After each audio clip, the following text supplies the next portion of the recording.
శ్రోతలకు స్వాగతం.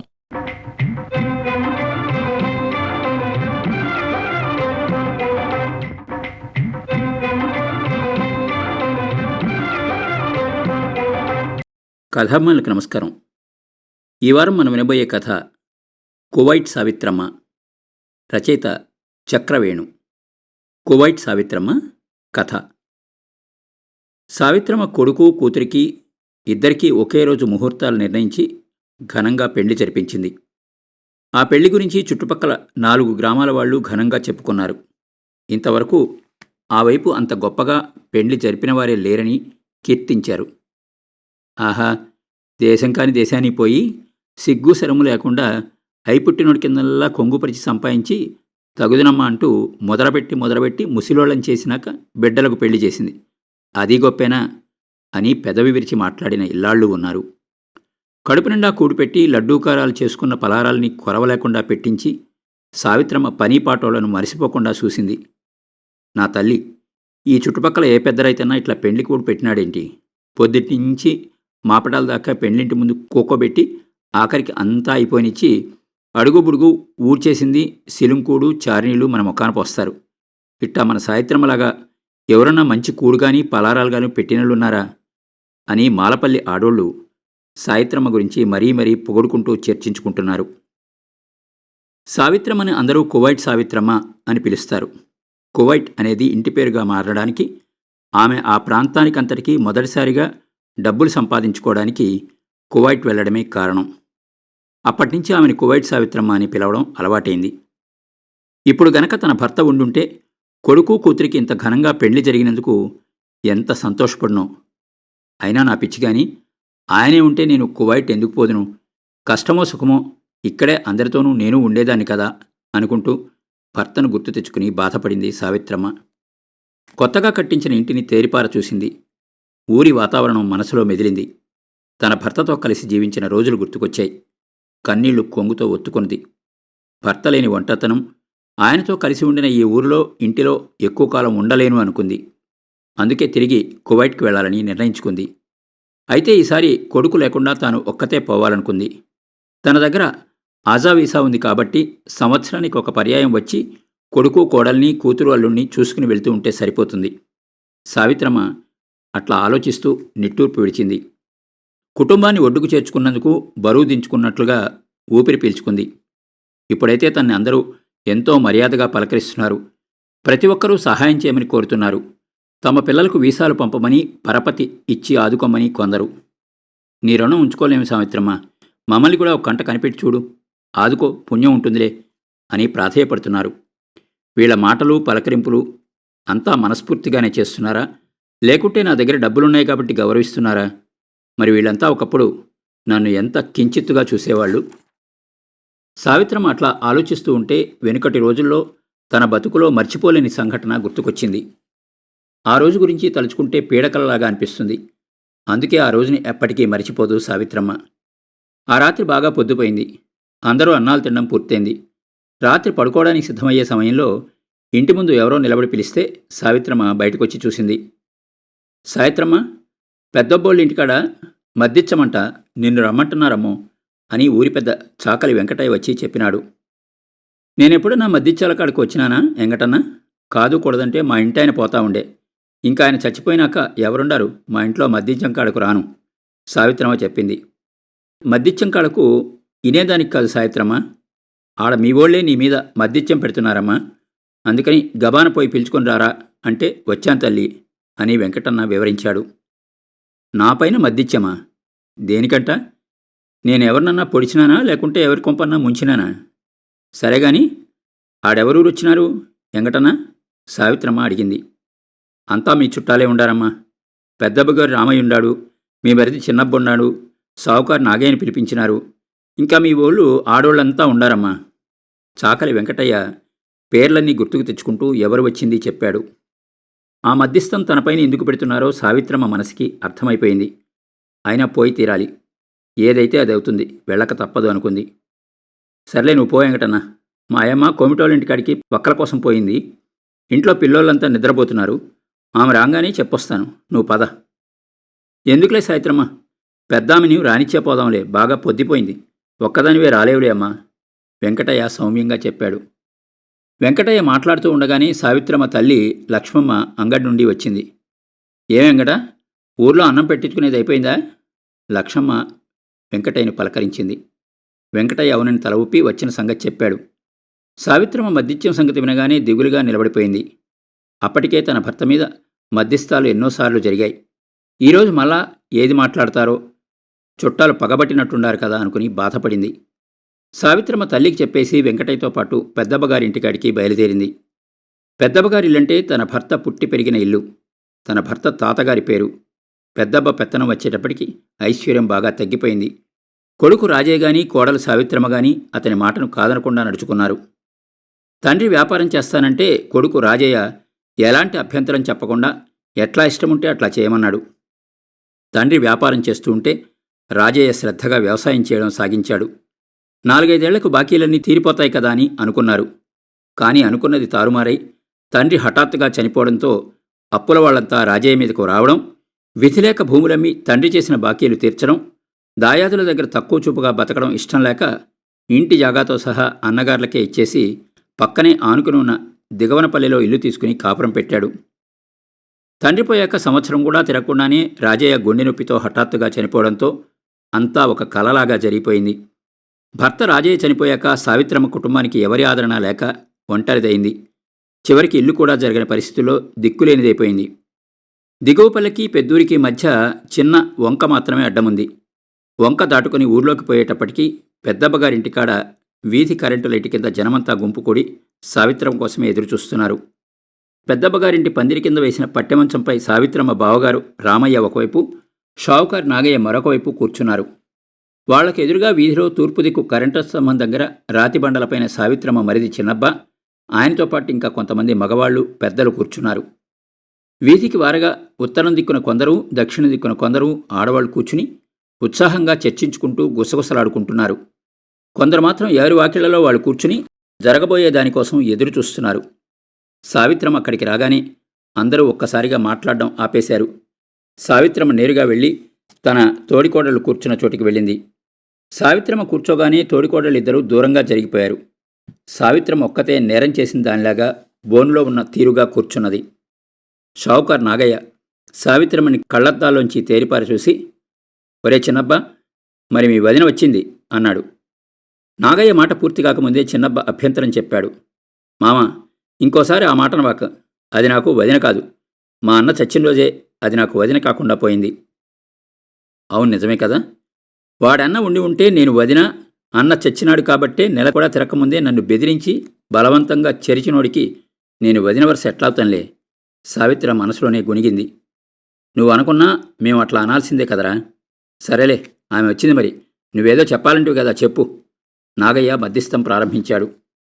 నాగయ్య మధ్యస్థం జరుపుతున్నాడంటే జిత్తులమారి నక్క పంచాయతీ పెట్టింది అనేది ఆ గ్రామంలో ప్రతీతి. అందుకే జనంలో నుండి చెప్పునైనా నక్క తీర్పు చెప్పు అన్నారు.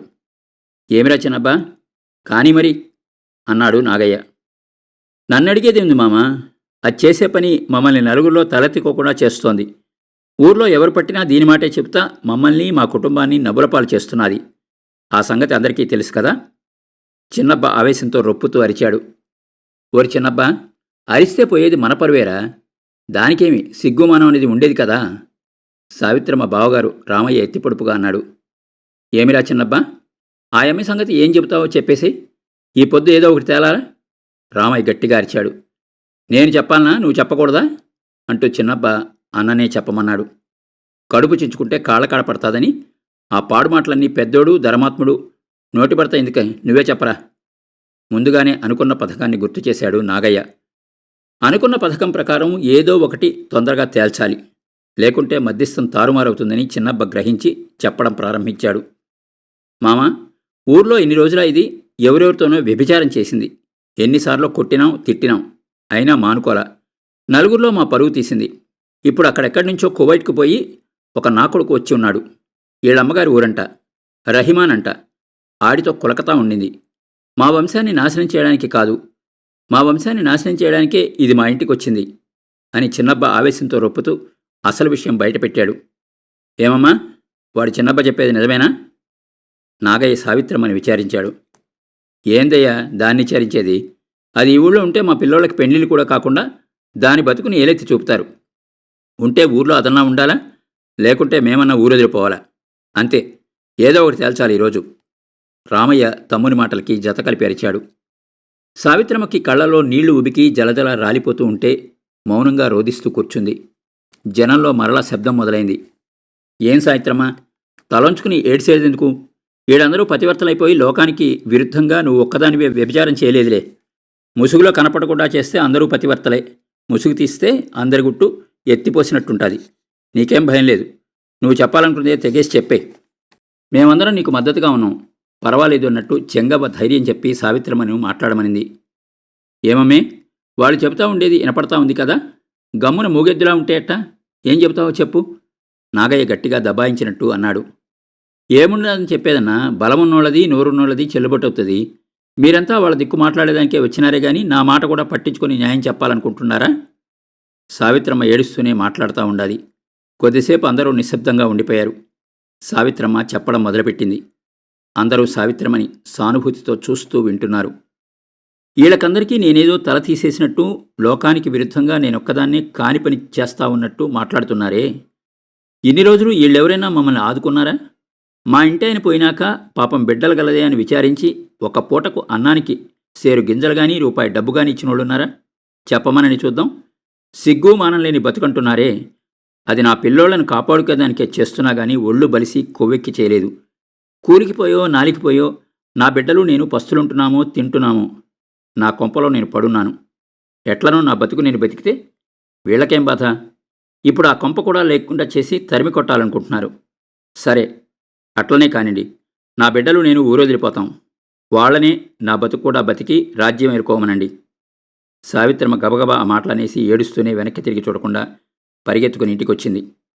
తల్లికి జరిగిందంతా చెప్పింది.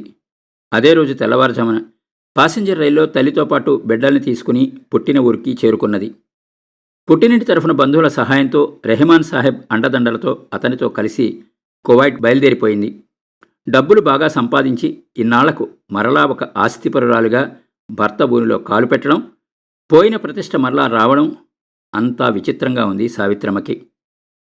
సావిత్రమ్మ మిద్దె వరండాలో మంచంపైన మేనువాల్చి గతాన్ని ఆలోచిస్తూ ఉంటే అంతా ఆశ్చర్యంగానే ఉంది. తనను ఈసడించి తరిమికొట్టిన బంధువులంతా ఇప్పుడు గౌరవించడం చూస్తే వాళ్లది నటనే కానీ గౌరవం కాదని తెలుసుకున్నది. ఎవరు వస్తున్నట్టు అలికిడైతే తలచెప్పి చూసింది. మరిది చిన్నబ్బ భార్య రామలక్ష్మ వచ్చి పిలిచేటప్పటికీ ఆలోచన నుండి తేరుకుని లేచి కూర్చుంది. భోజనానికి రమ్మని చెప్పి పంపితే రాకుండా ఏడుస్తా కూకున్నావా అక్క? అయినా ఆడబిడ్డని ఎన్ని రోజులు సాకినా అత్తగారింటి పోయేవాళ్లే గాని మన ఇంట్లో ఉంటారా? రామలక్ష్మ అక్కకి ఓదార్పు మాటలు చెబుతున్నట్టుగా చెప్పింది. సావిత్రమ్మ దుఃఖించేది బిడ్డని అత్తగారింటికి సాగనంపినందుకు కాదని, సాటి బంధువులైన తనవాళ్లే తనను అవమానమర్చి ఊరిళ్లగొట్టారని గతాన్ని తలుచుకుని కళ్లల్లో నీరు కార్చిందని తోడికొడరు రామలక్ష్మమ్మ ఊహించలేకపోయింది. గతంలో వేర్లు పోకముందు కూడా ఉన్నప్పుడు కూడా తోడికొడరు రామలక్ష్మ తనతో వ్యతిరేకంగా ఉండింది కాదు. అయితే మరిది చిన్నబ్బ చేసిన కట్టుతిడ్డానికి భయపడి తనతో సన్నిహితంగా ఉండేది కాదు. ఆ విషయం సావిత్రమ్మ ముందు నుంచి కూడా అర్థం చేసుకున్నందువలనే రామలక్ష్మ పట్ల అభిమానంగా ఉండేది. పోదాం పదక్క, అన్నం తినొద్దు గాని రామలక్ష్మ అక్కను బతిలాడింది. ఎందుకులే రామలక్ష్మ, నేను కూడా అన్నం చేసి పెట్టినా, సావిత్రమ్మ జవాబిచ్చింది. ఎంతసేపు రామలక్ష్మ మాట్లాడుతుందే గాని చిన్నబ్బ మాత్రం సావిత్రమ్మతో ముఖాముఖి మాట్లాడలేదు. గతంలో అతని ప్రవర్తన గుర్తు తెచ్చుకుని తల వంచుకుని నిలబడ్డాడు. సావిత్రమ్మ కూడా మరిది విషయాన్ని గమనించింది. అయినా పలకరించకుండానే ఉండిపోయింది. ఈ వారంలోనే కోవేటికి పోతానన్నారు, నిజమేనా అక్క? అవునమ్మే, పెళ్లి కోసమని నిలబడినా గానీ లేకుంటే ఈపాటికే పోయి ఉండాల్సింది. వచ్చే ఆదివారం జనతా ఎక్స్ప్రెస్లో బొంబాయికి పోయి ఆడ్నుంచి కోవేటికి పోతాను. సావిత్రమ్మ ఏమాత్రం కోపం లేకుండా మాట్లాడింది. కొద్దిసేపు అందరి మధ్యన నిశ్శబ్దం ఏర్పడింది. వచ్చిన పని గుర్తు చేస్తూ భార్యను అసలు విషయం మాట్లాడని సైగ ద్వారా చెప్పాడు చిన్నబ్బ. మీ మరిది కూడా కువైట్కి రావాలంటున్నాడక్క, రామలక్ష్మ నసుగుతూ భర్త గురించి చెప్పింది. తన దగ్గర వీసాలు ఏమన్నా ఉన్నాయని వాటిని విచారించుకోవడానికి వచ్చినారని సావిత్రమ్మ గుర్తించింది. నేను ఈసారి వీసాలు తీసుకురాలేదమ్మే, పెండ్లి విషయంలో పడి తొందరగా వచ్చేసినాను. ఒకేళ రహిమాన్ మామ గనక తెచ్చుకుంటే అడిగి చెబుతాను, సావిత్రమ్మ వివరించి చెప్పింది. రెహమాన్ అన్నను అడిగితే మొగోళ్లకు తేలేదు, ఆడోళ్లకు కావాలంటే వీసాలు తెచ్చినామని చెప్పినాడు. ఎట్టకేలకు చిన్నబ్బ వదినతో మాట్లాడాడు. కానీ సావిత్రమ్మ మాత్రం అతని మాటలకి జవాబివ్వకుండా ఉండిపోయింది. ఒకప్పుడు రహిమాన్ సాహెబ్ను తనను ఇంట్లో వేసి అగ్గి పెడతానని గలాటా చేసిన చిన్నబ్బ ఈరోజు రహిమాన్ అన్నా అని అనడం సావిత్రమ్మకి ఆశ్చర్యం అనిపించింది. మొగాళ్లకు ఈసారి తేలేదు కదా, అందుకని మీ మరిది నన్ను పంపించాలంటున్నాడక్క. నువ్వు రమ్మంటే వస్తానక్క. రామలక్ష్మ ప్రాధేయపడుతున్నట్లుగా అడిగింది. నాదేముండాది, రెహమాన్ మామ రమ్మంటే అట్లే రండి. కానీ అక్కడ చాలా ఇబ్బందులుంటాయి. వాటిని ఓర్చుకుంటాననేట్టుగా ఉంటేనే రావాలా. ఒకవేళ వచ్చినాక అక్కడి పనులు చేయలేమని అనుకుంటే మీకే నష్టం. అందుకని ముందుగానే ఆలోచించుకోండి. సావిత్రమ్మ తోడికోడలకే కాకుండా మరిది కూడా వినాలని గట్టిగా చెప్పింది. నేను చేనుకాడిపోయేస్తా చిన్నబ్బ భార్యతో అనేసి వెళ్ళిపోయాడు. సావిత్రమ్మ రామలక్ష్మమ్మ ఇద్దరూ ఏం మాట్లాడుకోకుండా కొద్దిసేపు ఉన్నారు. తర్వాత సావిత్రమ్మ మాట్లాడింది.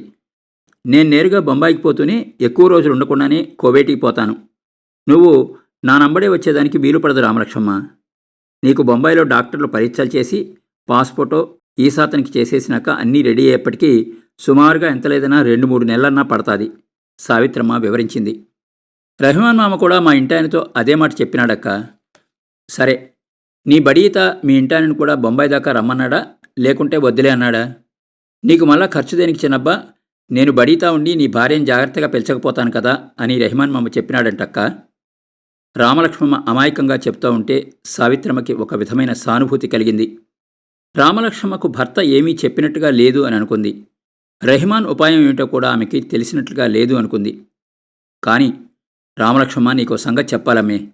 మరలా ఇదిగో చూడు, ఆ ఎక్కైనా ఒక మాటన్నా చెప్పలేదు చూడు అనుకోబాక. బొంబాయికి పోయినాక ఎట్టలేదన్నా నీవు 2-3 నెలలు అక్కడే ఉండొచ్చు.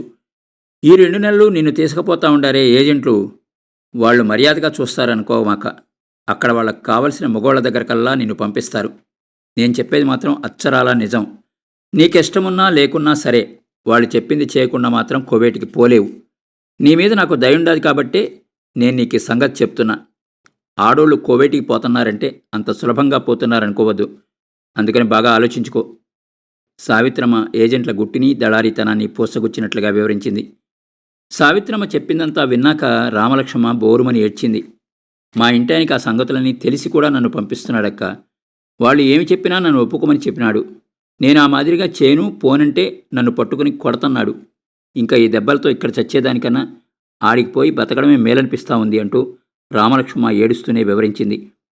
నాకు ఎందనా ఇది లేక బిడ్డల్ని పస్సులుంచుకోమని చెప్పలేక వాళ్ల తిండి కోసమని కానీ కూడని పనికి కక్కుర్తి పెడితే నీ మొగుడు పంచాయతీ పెట్టి ఊరెళ్ళగొట్టినాడు. ఇప్పుడు నిన్నేమో తెలిసి కూడా అతనే వ్యభిచారంలోకి దింపుతున్నాడు. దీన్నేమంటారో అడగలేకపోయావా? సావిత్రమ్మ మనసులో అణుచుకోలేక అడిగేసింది. అన్నీ తెలిసిన దానివి నువ్వే నన్ను అడిగితే నేనేం చెప్పాలక్క అని రామలక్ష్మమ్మ జవాబిచ్చింది. అంతేనమ్మా, దండిగా డబ్బులొచ్చేట్టుగా ఉంటే వాళ్ళు పాలుబడ్డపడేది కాకుండా పెండ్లాలను కూడా అమ్మేస్తారు నీ మొగుడులాంటోళ్ళు. సావిత్రమ్మ మనసులోని కోపాన్ని బయటికి వెలిబుచ్చింది. కొద్దిసేపటికి తన కోపాన్ని అణుచుకుని మనసుని ప్రశాంతతలోకి తెచ్చుకుంది. నేను ఆదివారం రోజు రైలుకి జనతాలో బొంబాయి ఎడతాను. నువ్వు వచ్చేట్టుగా ఉంటే ఆ రోజుకు ముందుగానే టిక్కెట్ తీసుకోవాలి. కనీసం బొంబాయిలో నీకు తోడుగా 10 రోజులన్నా ఉంటాను. సావిత్రమ్మ అన్ని విషయాలు వివరంగా చెప్పినాక రామలక్ష్మ ఆలోచిస్తూ ఇంటికి వెళ్ళిపోయింది. ఆ రోజు సాయంకాలం బొంబాయికి వెళ్లే జనతా ఎక్స్ప్రెస్ కోసం కోడూరు రైల్వే స్టేషన్లో జనం విపరీతంగా కిక్కిరిసున్నారు. సావిత్రమ్మను రామలక్ష్మను ట్రైన్ ఎక్కించి వీడ్కోలు చెప్పడం కోసం పెద్దూరు జనమంతా కదిలి స్టేషన్కి వచ్చారు. వారానికి ఒకరిద్దరు తప్పకుండా ఆ స్టేషన్ నుంచి కువైట్కి వెళ్లే ప్రయాణికులుంటారు. ఆ రోజు చాలామంది ఉన్నట్లుగా ఉన్నది. వారి బంధువులను పట్టుకుని ఏడుస్తున్నారు. పోతానే ఎట్టెట్ట చేరినావో అన్ని సంగతులు జాబురాయని కొందరు హెచ్చరిస్తున్నారు. ఇంతలోనే పెద్దగా ఏడ్చుకుంటూ కొందరు ప్లాట్ఫారంపైకి పెద్ద గుంపుగా కదిలి రావడంతో అందరి దృష్టి అటువైపు మళ్ళింది. ఒక ముస్లిం అమ్మాయి, పెళ్లి కూడా కాని 17 సంవత్సరాల అమ్మాయిని వాళ్ళ తల్లిదండ్రులు కువైట్కు పంపుతూ ఉంటే ఆ పాప దిక్కులన్నీ దద్దరిలేట్టు శోకాలు తీస్తూ ఉంది. నీకేం భయం లేదులే బిడ్డ, మీ మామ వెంబడే వస్తల్లా, నీకేం దిగులు లేకుండా అన్నీ చూసుకుంటాడులే.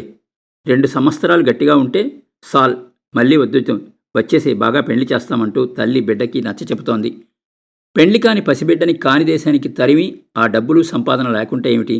ఛీ, దానికన్నా ఇక్కడే అడుక్కుని బతికినా గౌరవమే. అమ్మా, నాయన దగ్గరుండి కసాయికి గొడ్డుని తోలినట్టు తోలుతున్నారే, మనుషులేనంటయ్యా? చూస్తున్న వాళ్ళు ఎవరికి తోచినట్లు వాళ్ళు మాట్లాడుతున్నారు.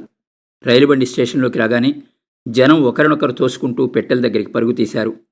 సావిత్రమ్మ పెట్టెలోకెళ్ళి తన రిజర్వేషన్ సీట్లో కూర్చునున్నది. కొడుకు, కోడలు, కూతురు, అల్లుడు, బంధువులు అందరూ వచ్చి వీడ్కోలు చెప్పారు. రామలక్ష్మణు బంధువులందరూ పట్టుకుని ఏడుస్తున్నారు. చిన్నబ్బ భార్యను వదలలేక వదులుతున్నట్టుగా బాధపడిపోతున్నాడు. పెద్దవాళ్ళు కొందరు ధైర్యం చెబుతూ ఉంటే రైలు కదిలింది. రహిమాన్ సాహెబ్ కంపార్ట్మెంట్ డోర్ దగ్గర నిలబడి రామలక్ష్మణ్ని పెట్టెలోకి లాగాడు. కదిలి వెళ్తున్న రైలు శబ్దం కన్నా ప్లాట్ఫారంపై నిల్చొని ఏడుస్తున్న జనం అరుపులే బిగ్గరగా వినిపిస్తున్నాయి. రైలు కనుమరుగయ్యే వరకు ప్లాట్ఫారంపై జనాలు చెయ్యి ఊపుతూనే ఉన్నారు. రామలక్ష్మ కన్నీరు మున్నూరుగా ఏడుస్తూ ఉంటే పెట్టెలోని జనమంతా సానుభూతితో ఆమె వైపే చూస్తున్నారు. ఉన్న ఊరిని, కన్నవారిని, బంధువుల్ని వదలాలంటే రామలక్ష్మకు సాధ్యం కావటం లేదు. అందుకని అంతగా దుఃఖిస్తూ ఉంది. సావిత్రమ్మకు ఆశ్చర్యం కానీ పెద్దగా బాధ కానీ లేదు. తనకది మామూలైపోయింది. కళ్ళలో నీళ్లు ఉబికి అక్కడే ఆగిపోయి మనసంతా భారంగా ఉంటే సీట్లో వెనక్కి వాలి కూర్చున్నది. సావిత్రమ్మకి తాను భరించిన కష్టాల జీవితానుభవం, అవి నేర్పిన పాఠాలు, బతుకు సూత్రాన్ని వడకాచి తెలుసుకున్నట్లుగా ఉంది. అందుకే కొడుకు, కోడలు, కూతురు, అల్లుడు, బంధువులంతా కనుమరుగవుతున్నా కళ్లల్లో కన్నీరు మాత్రం కారలేదు. మనుషులు, మాయలు, మర్మాల్ని చదువుతున్నట్లుగా కళ్ళు మూసుకుని విరక్తిగా నవ్వుతూ ఆలోచిస్తూ ఉన్నది సావిత్రమ్మ.